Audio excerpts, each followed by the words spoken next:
we have this truth, right? Like this system is built this way and we have to function in it. And we can do things differently in hopes that one day it changes.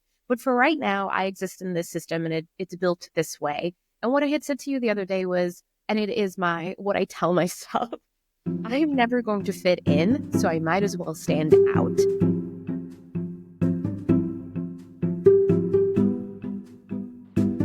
Hello and welcome back to the Business Ramble. We're thrilled to dive into a fascinating conversation today, inspired by a discussion Amber and I had last week with the incredible Nikita Devlin, who's joining us now. Nikita is the co-founder of RIC, a community insurance product provider that's truly shaking up the resiliency and insurance sector. She and her co-founder have reimagined what traditional insurance can look like, creating something both innovative and impactful. In today's episode, we'll explore the unique challenges and nuances of being a female founder, especially as a female founder of color. From navigating industry norms to breaking through barriers, Nikita's insights promise to be both powerful and inspiring.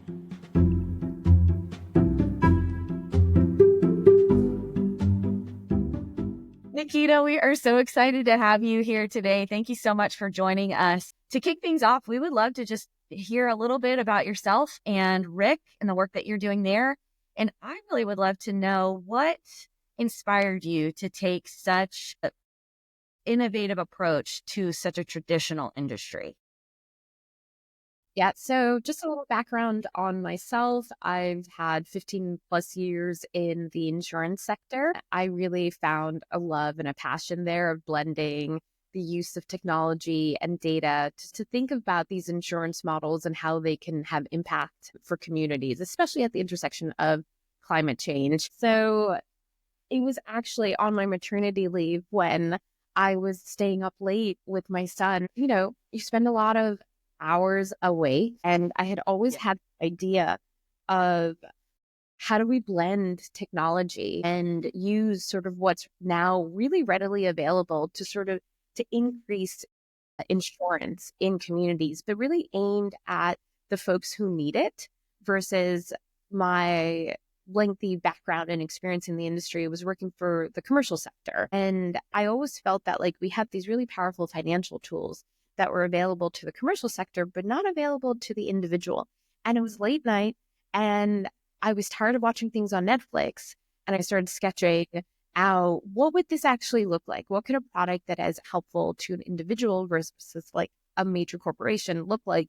And how would we do that? I had the knowledge of how to build insurance product, and I had the knowledge of how to build a technology stack to support that. And I am passionate about insurance, even though it sounds like a really boring topic, but it has a lot of potential to do good. And, you know, when you have a kid, you really start thinking about, well, what's the good that I'm doing? And how can I improve that? How can I make him have a better world to inherit? So that's sort of how RIC was born and came about.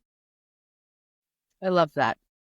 See, people think that motherhood is a barrier to business, and we're like, no. Well, what inspired us to get together and hit record on this conversation is last week or the week before, we were talking through and working with you on prepping for a pitch or presentation that you were giving. And Amber gave some really good sales and psychology insights. I don't know, Amber, Nikita, do y'all remember what exactly it was that was given? I do. As a female founder, I can tell you what I took home from what you said, which was really important to me in the sense that when, you know, as a female founder, you're already sort of in a room with most likely only men, and you don't fit in. And truthfully, like that's just, you know, just by your gender or by the fact that I'm also a brown woman. And so there's all these factors that mean that in the room, I stand out. And one of the things that you said that was really meaningful to me was that, you know, whether they mean to or not, they see it a little bit as a risk because you don't fit in. So starting in a manner to de-risk yourself to them is really important when you're talking about your big ideas and financial models. They want to hear that your thinking behind what you're doing is really sound. And the way I incorporated that into my pitch, like the real world, like transactional value of what you said to me, was that I rearranged how I put together my pitch. And typically, you know, for most companies, you start your pitch with, here's this really big problem that only I can solve. However, I rearranged my pitch and I started with, here's my record of all of the things that I've accomplished over the last 15 years with myself and my co-founder. And I de-risked it for the people who were sitting in the audience that I needed to talk to. So I wasn't doing a pitch for raising VC funds. I was actually doing a pitch for capacity for my product. So I was speaking to reinsurers who run billion-dollar organizations. So I really, you know, the ability to talk about my work experience, it was really important to start the conversation there so that they knew that I was not just coming in as a technology provider, but as an industry veteran who knew what they were talking about and who was leveraging technology to do what we hope to accomplish, right? So that was like, it was so powerful for me to get that information from you. And I have gone through multiple accelerators. I've gone through multiple sales coaching, and they've all been led by men. And the advice that I get just really tends to be a little bit different. They, you know, they really want you to start with like big, bold statements, create a hook, grab the attention, tell them that you're the only person who can fix this problem. I mean, it might work for some women, but it's not the best advice for most women. Well, absolutely, right? Amber always says this. What has been centered in our life is the white male experience. And I don't want to take your word, Amber, because you said it earlier. You said it to me earlier, and it was so good. I don't want to take your words.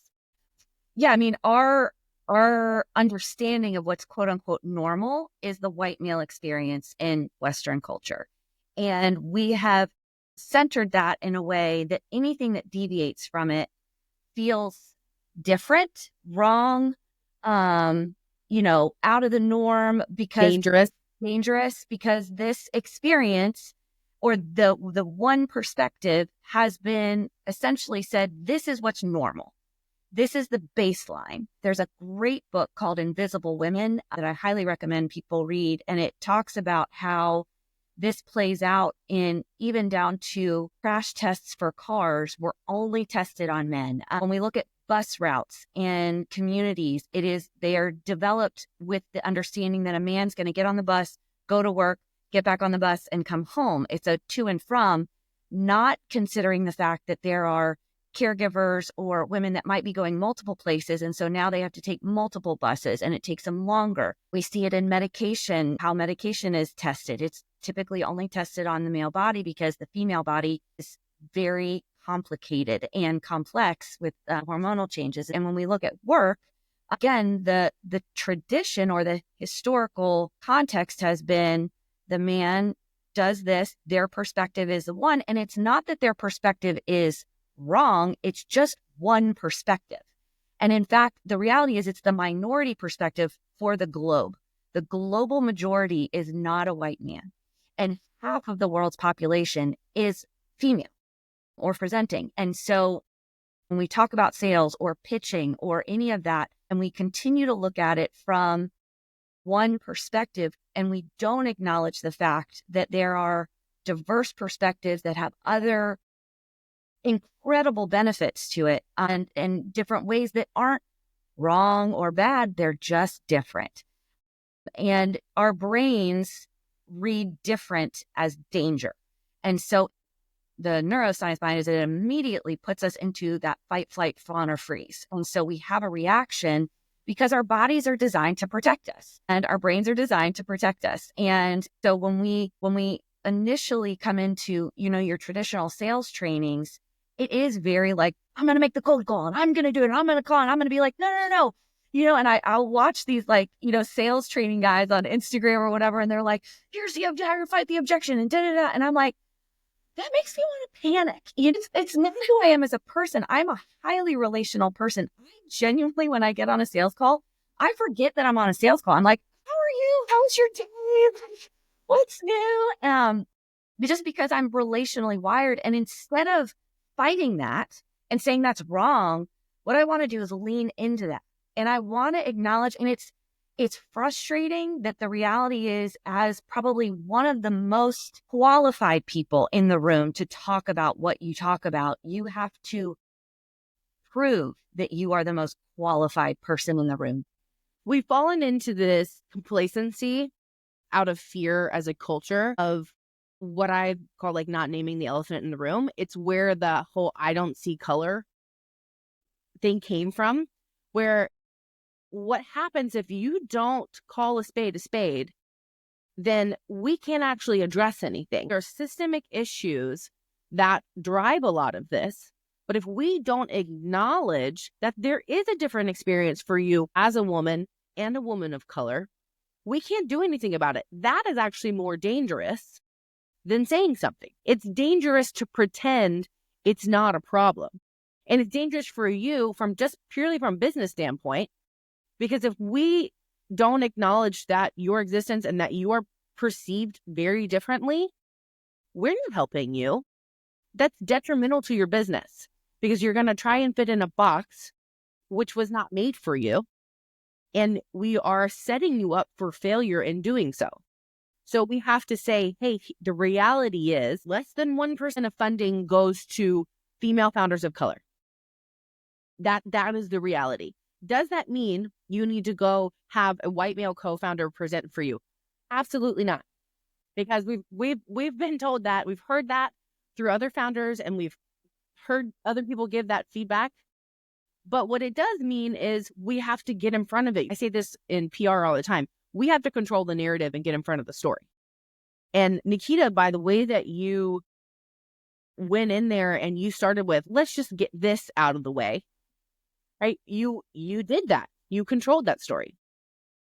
Absolutely. And I think that, Sarah, I had said this to you, and it sort of just ties into how we're looking at all of this.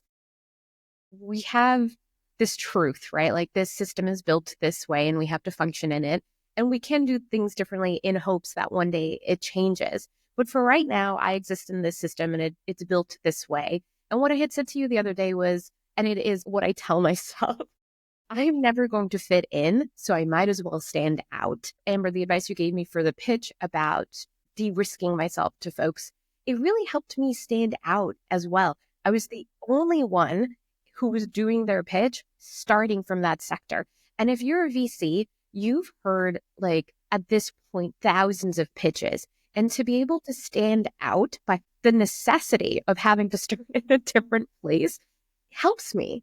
While I want to get to a world where women can start with a big problem and be a bulldog if they want to, that's not the world I live in. So if I don't fit in, I'm just going to stand out. And I take that to heart in so many ways.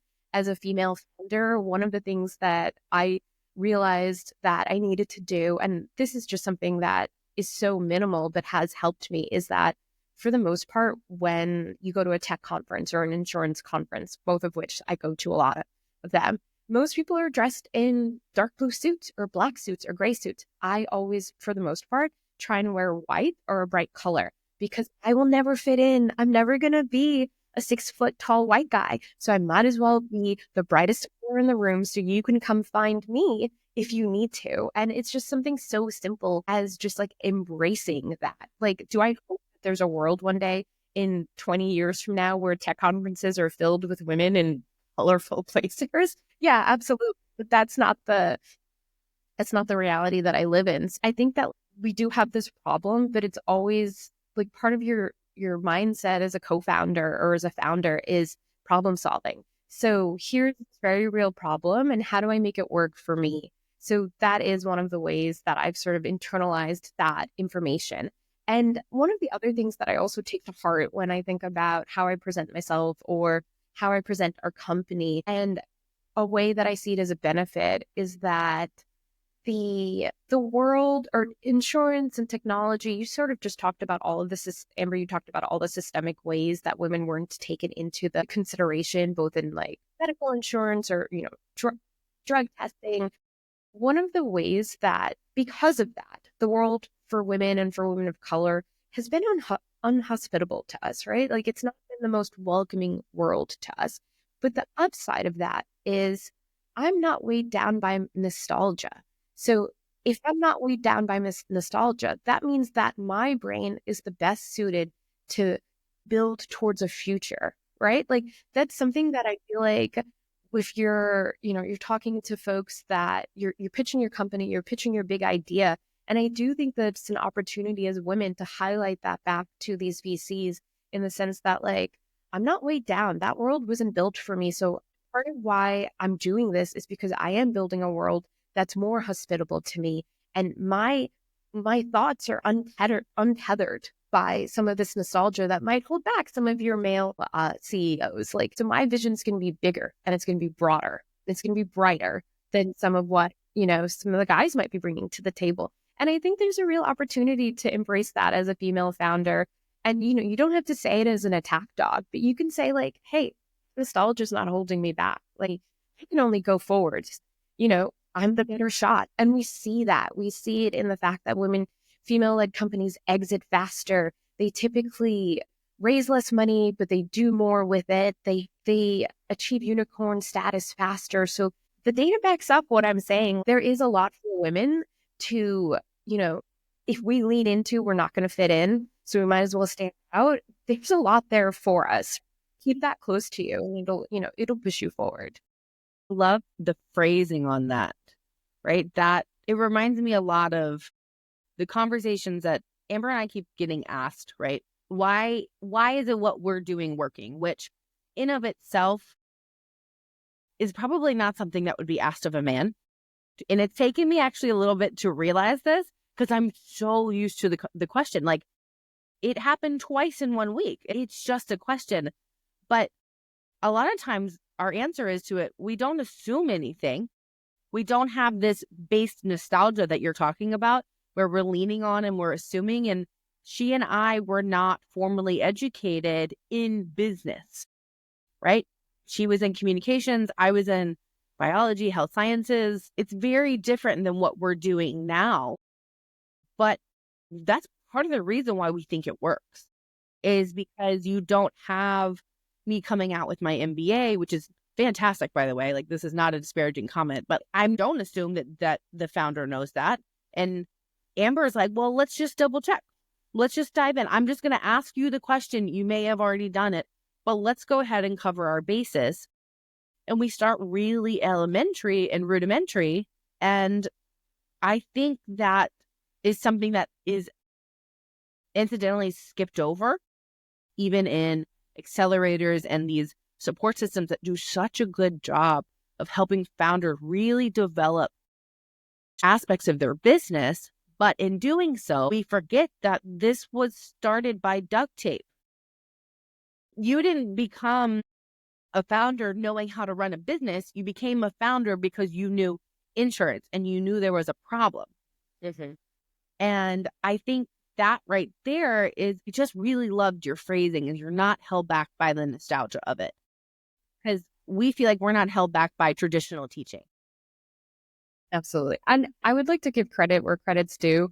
I am not the owner of that idea. I read a book a while ago. It was the first biography on George Washington that was written by a woman.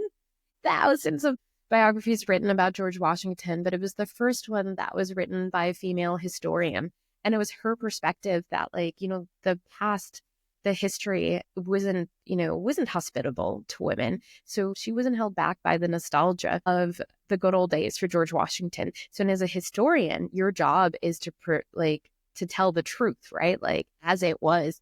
So it was really powerful that, like, I think the book came out a few years ago. I want to say like 7 years ago. You Never Forget Your First. That's the name of the book, which is also hilarious. And she was the first woman to write a biography about George Washington. And she felt that, like, her perspective was going to be different than other male historians. Yeah. And it really resonated with me. That is really powerful. We do have something to offer here. As much as sometimes as a female founder, you feel, I think any founder, you sort of feel like this is a dogfight. Like, how do I keep going forward? How do I progress my idea? But, use that, embrace it. And I will not take credit for coming up with that framework. That's awesome. And you said something a few minutes ago too, Nikita, that I want to touch back on because I think it's really powerful. We talk all the time about how hard being an entrepreneur is, period. It doesn't matter who you are. I'd say it requires you to come face to face with every part of who you are, right? Your relationship with finances, your relationship with people in your life. And as moms, all three of us are moms and wanting to build a better world for our kids. And there's just so many pieces of it that require you to do, in my opinion, the good, hard, personal work to be able to show up professionally well. And you talked about how you're never going to fit in, so you might as well stand out. To me, that is an incredibly brave statement, because so many of us, all of us work very hard, whether we realize it or not, to fit in, right? We're hardwired for connection, and we find connection when we feel like we belong. And so can you talk a little bit about how you have developed kind of this skill of bravery that has allowed you to be who you are in the spaces that you occupy, and take up that space? You're a tiny woman too, but you take up some space, and I love that. Sometimes that's also built through being fire tested. And one of the things you do as a startup founder is you have to get really good at telling your story. And early on, one of the things that you need to do is tell your story a lot and get feedback and iterate and do it again. And I had brought this up to Sarah the other day of one of these fire tests that I had gone through. I was pitching in a room of angel investors and institutional VC investors. So, for anyone who might not know, angel investor is someone who's investing out of their, personal portfolio. VC, institutional investor, they have a big fund behind them. They work for a big company. And I was in a mixed room pitching, not just I wasn't the only one in there. There were a bunch of other startups that were in there pitching. And after my pitch, an angel investor came up to me and gave me a piece of feedback.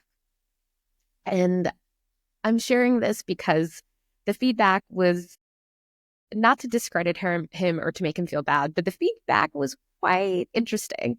He told me that I shouldn't wear my wedding ring when I am pitching because it's too distracting, and because I can't talk about helping socially vulnerable communities wearing such a big diamond. And it's not a huge diamond by any means. And at first I was really sort of taken aback by what he said. I was just like, whoa, what do you mean?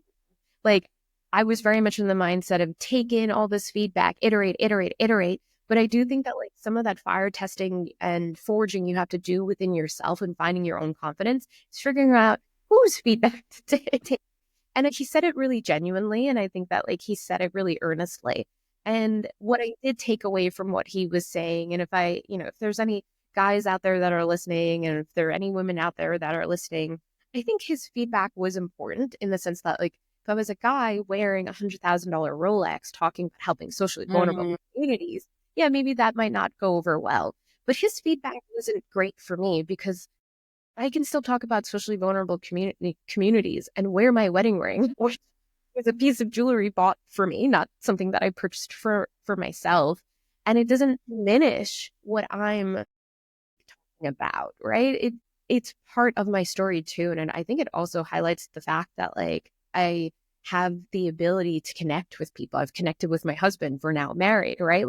I think as a female founder, it's really important early on to figure out whose advice you're going to take and how you're going to incorporate it into yourself. I have read articles where, they tell women to maybe not wear your wedding ring on interviews or whatnot, which is just crazy advice in general. It's misogynistic advice too.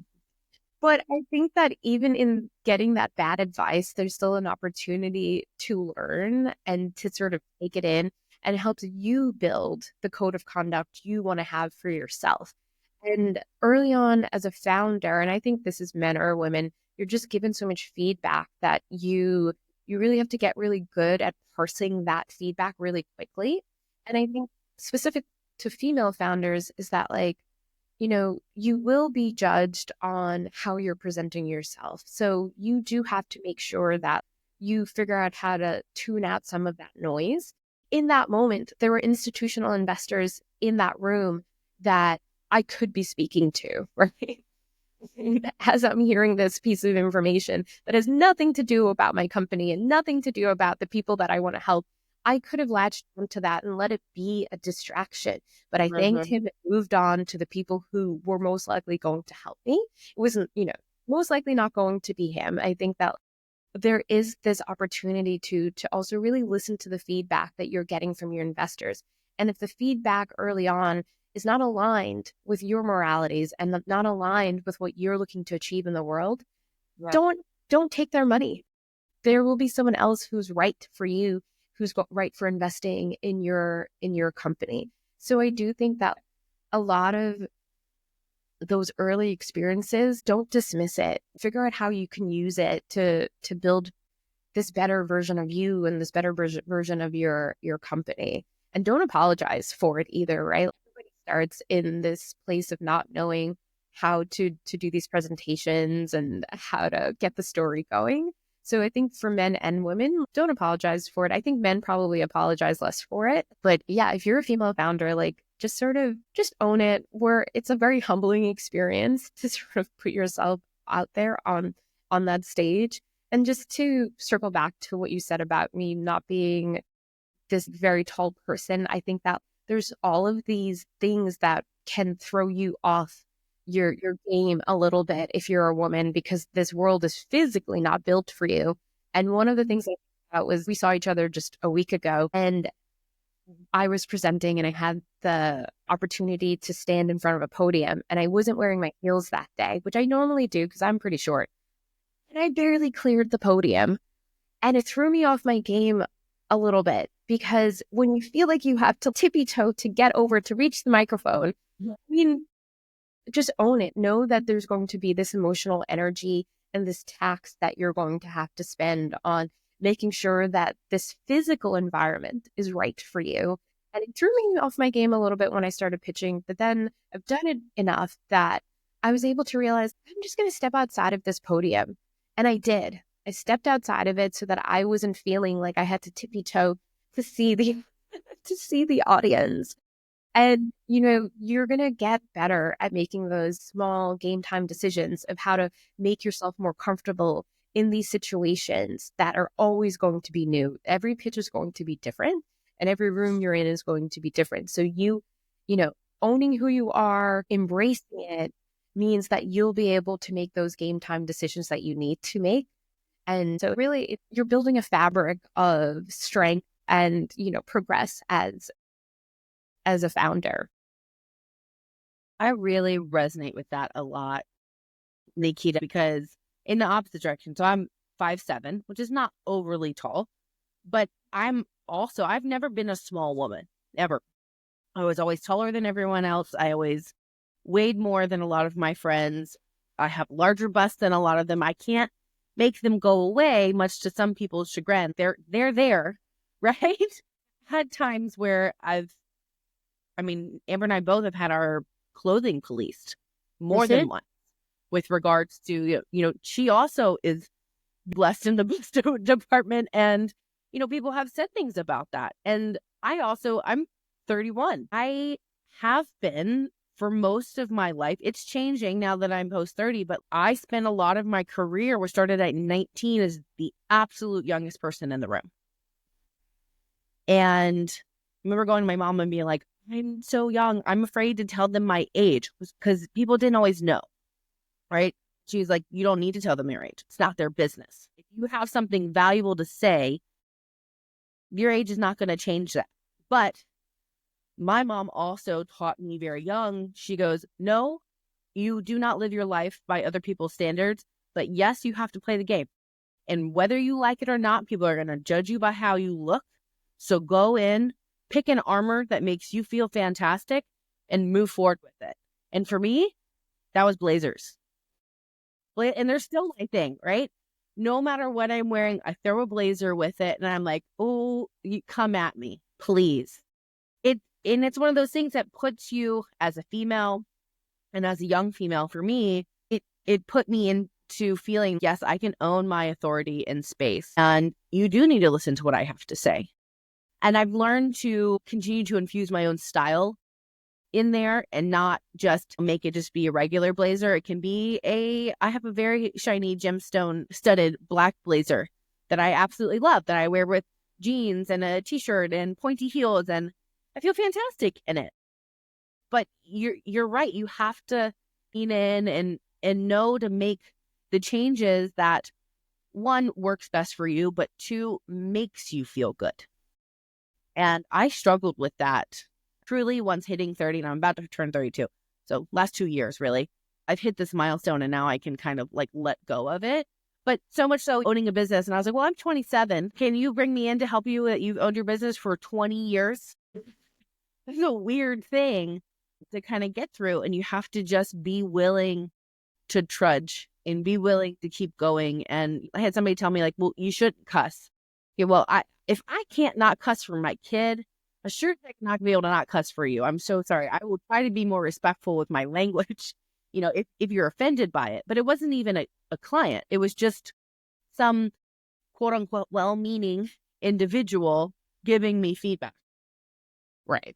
That's tone policing too, right? I don't think men get that type of feedback.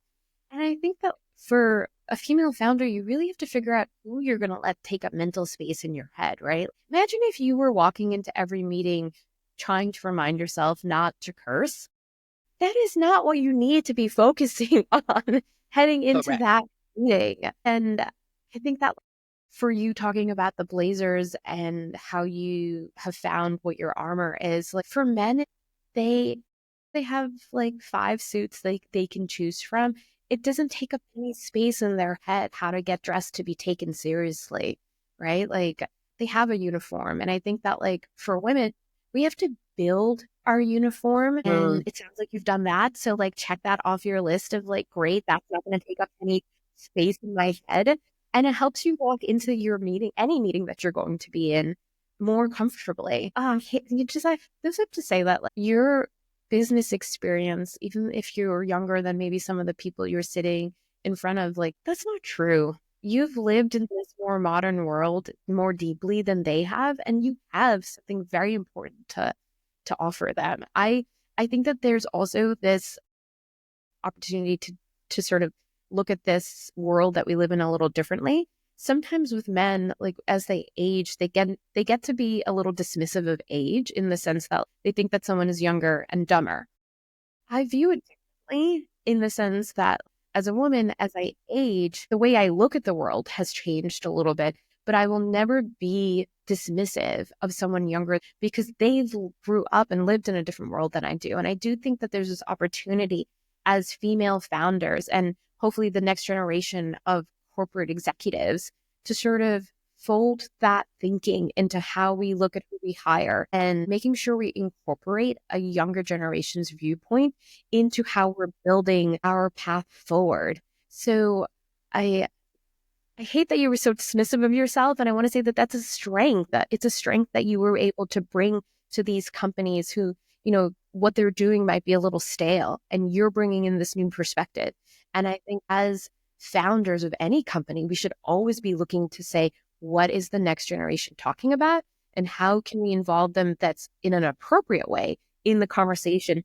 Because we're building this company, and at a certain point, you are going to have to hand it off to them, right? It's not your vision for forever.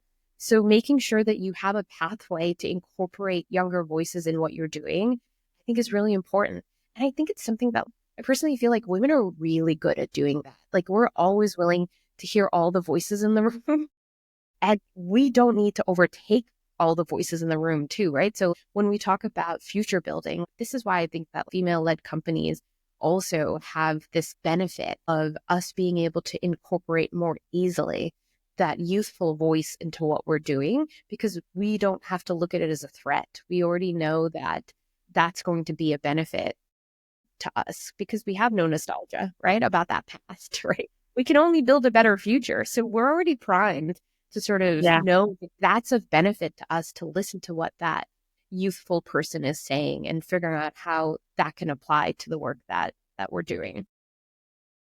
I mean, absolutely. I am a marketing professional, and I already told Amber, we are not hiring anyone over 24 to do our marketing. because there is a lived knowledge in the channels, and I can do strategy all day, but as far as the nuance, those details which are make or break, I can't. And that's okay. I don't want to. Or that's not my lane. Amber always says, like, that's not my business. Well, and I mean, I can confirm because I'm 44. So Sarah and I are in two different generations too. And good gracious, it is such a gift to have a business partner that has a perspective that can see things in ways that I can't. Like, I didn't have a cell phone until I graduated from college.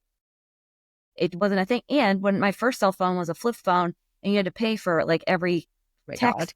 But Sarah came up with far more technology. So even when we think about our social media strategy and everything, I'm like, again, it's none of my business. Like, whatever you tell me to do, I'll show up.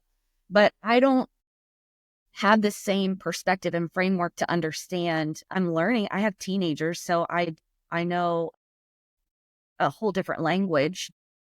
But I think it's really important too to recognize, again, as women, the patriarchal system is hierarchy. Matriarchy is a circle. It is communal. It is collaborative. And when we talk about company culture, one of the key things we talk about is not only are there diverse perspectives at the table, but are they genuinely heard and acknowledged and taken seriously? Because you can check a box and say, we have a woman, or we have a person of color, or we have a female.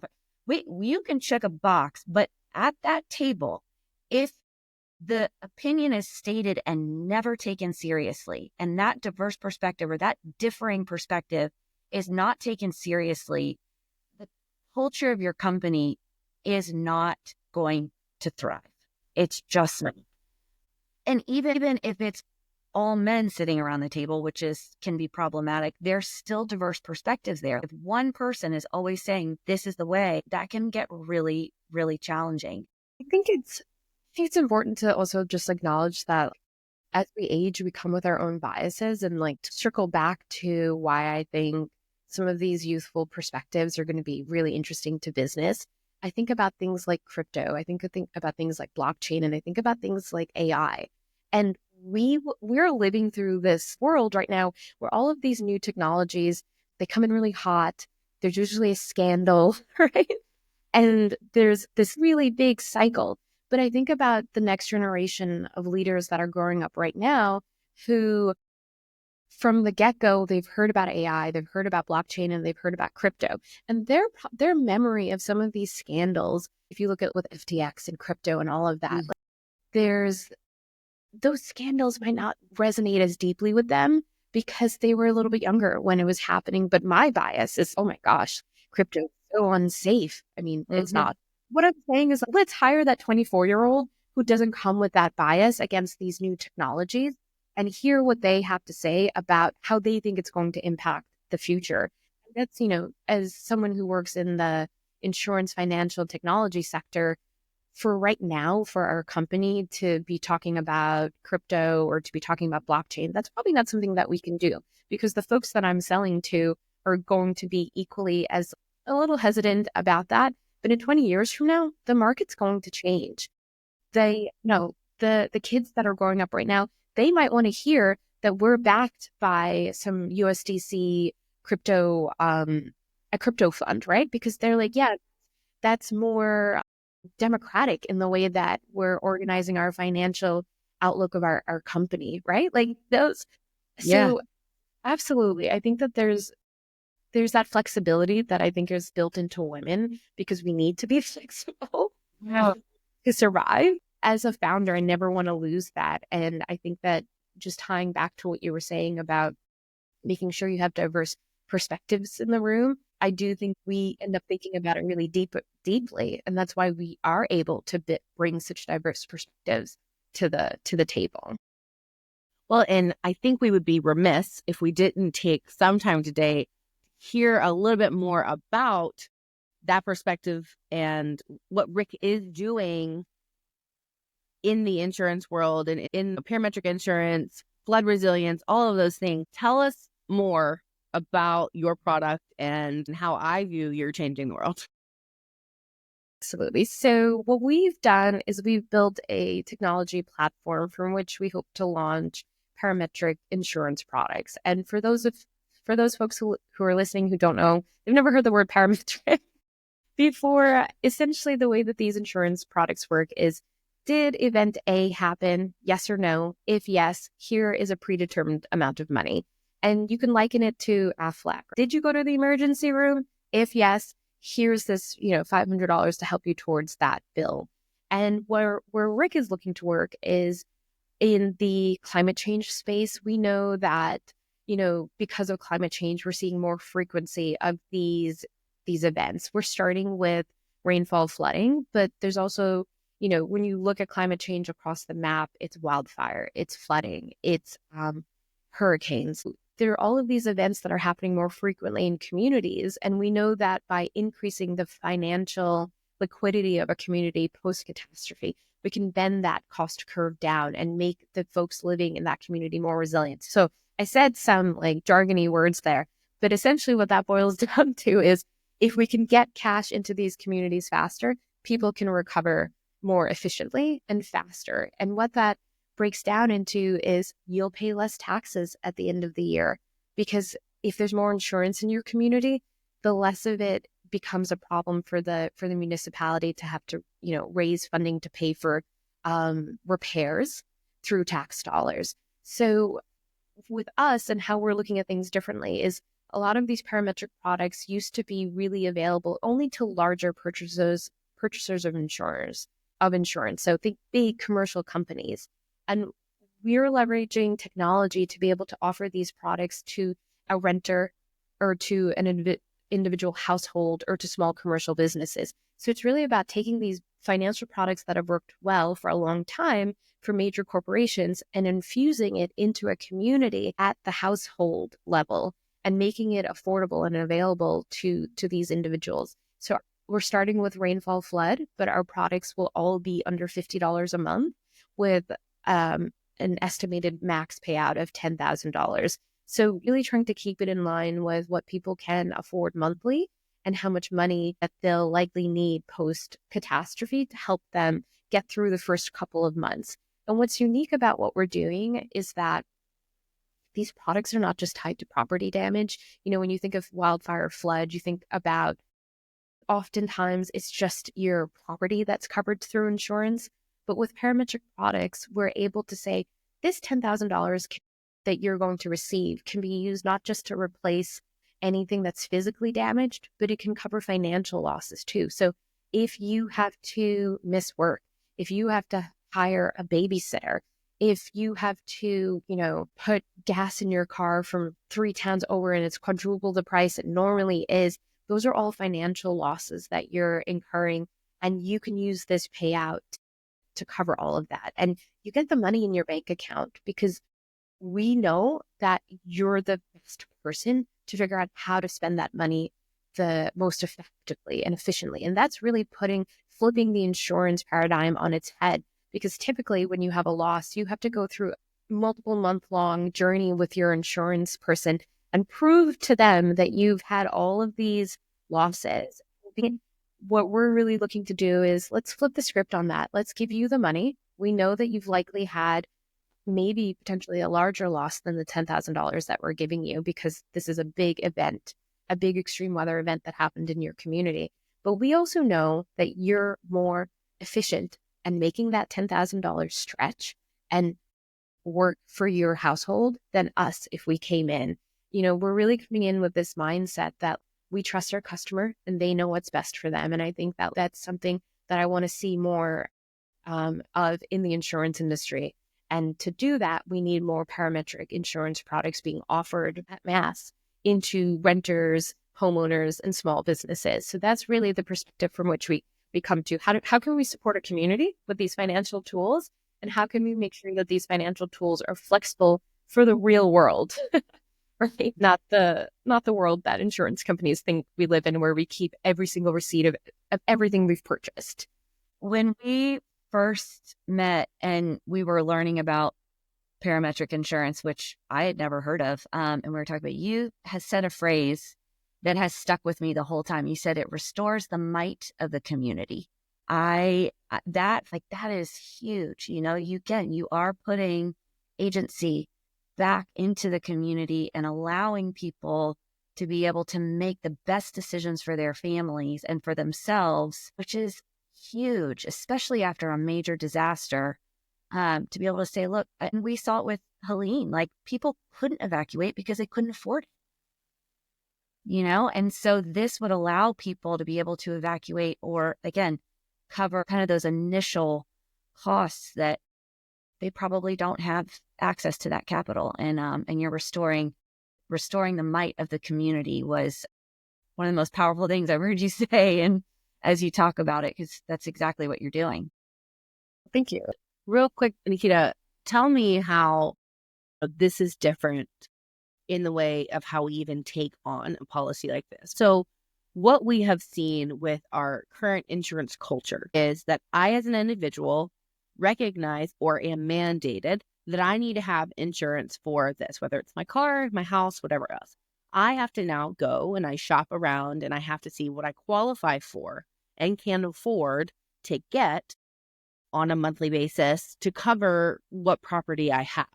How is that different from how someone would get involved or sign up for a parametric insurance policy? Sure. So this is where my nerdiness comes in. I could get so detailed with that question of how parametric insurance works. But I'm going to start with, where can someone go purchase this? And for right now, the insurance industry is really heavily regulated. So you can't just go to parametricinsurance.com and purchase a parametric insurance product. Where we're working is actually at the intersection of, we need to distribute our product through the existing insurance value chain. And where we've found alignment is actually with the local businesses in a community. So think the major sectors of healthcare, the municipality, and manufacturing. Those tend to be the biggest job providers in any local community. And where we're coming in is actually offering our products as an employee benefit to the employees working in those sectors. And there's an alignment there with the employer, who knows that the faster the company can get their workforce back to work, they know that they can improve their bottom line if they can get their workforce back to work faster. And that's where we're starting. We're also having conversations at the community level with municipalities who are looking to figure out how they can leverage these products to make their community more resilient, right? Because in order to increase the resiliency in the community, it has to be really widespread and widely adopted. And where the municipality comes in is that if what they're looking at is purchasing these products on behalf of the community so that it's there and available for all of the folks living in their community, regardless of where they work, regardless if they're a renter or a homeowner or a small business owner. So I think we've done a really good job of building this table that's welcoming to all the stakeholders in the community and taking into account all of their needs to make sure that these products have a really widespread distribution and adoption, and taking into account everybody's critical pain points, which is, we need more money flowing into communities post-disaster. And insurance is one of the most efficient ways to do it. Last question. So what would we tell our individual listeners that they can do in order to encourage perhaps their municipality or their employer to purchase a policy that they can benefit from? Well, first, let's start really easy. Go follow us on Instagram or Facebook, and you'll probably have to read it a couple of times, but what is parametric insurance, right? Like, follow the content, just learn about it organically, so that when you are speaking to your HR person, or let's say you're a business continuity manager, or you're an HR person, or you're the CFO of a company, everyone is trying to figure out how they can be the best steward of their company through a climate experience, because they know this is an eventuality. Your company's going to have to live through a climate catastrophe of some sort. So I think that, like, very early on, that one of the best things you can do is just make sure you're as educated as possible on these financial tools, and follow us on Instagram or follow us on Facebook, where we're putting that that information so that when the time arises, you can speak about these products and say like, well, have we tried this? What would it look like if we tried this? And stay curious, right? Climate change is all hands on deck. And I think the best way to combat it is to stay curious and keep asking, well, what's new? What are new things we haven't tried? And what's realistic for the next year or two that we can get out the door to help make our community or make our workforce more resilient? Yeah. And I would even add to that, if you are a decision maker in a position of leadership in communities, do some research, pay attention, hit Nikita up on LinkedIn and ask for a conversation. Because we are seeing already the opportunities and the benefits to communities in the western part of Virginia that are interested in taking this pilot program on and embedding it into their community. And again, restoring the might of the community. This is one of those, it feels like a no-brainer, right? It is an incredibly affordable resiliency solution that does provide a significant benefit to the citizens of your community. And I think one of the other things that you've said to us that has really resonated is the communities that do take on or take initiative to bring in some of these resiliency things. It benefits their communities in ways that didn't even occur to me.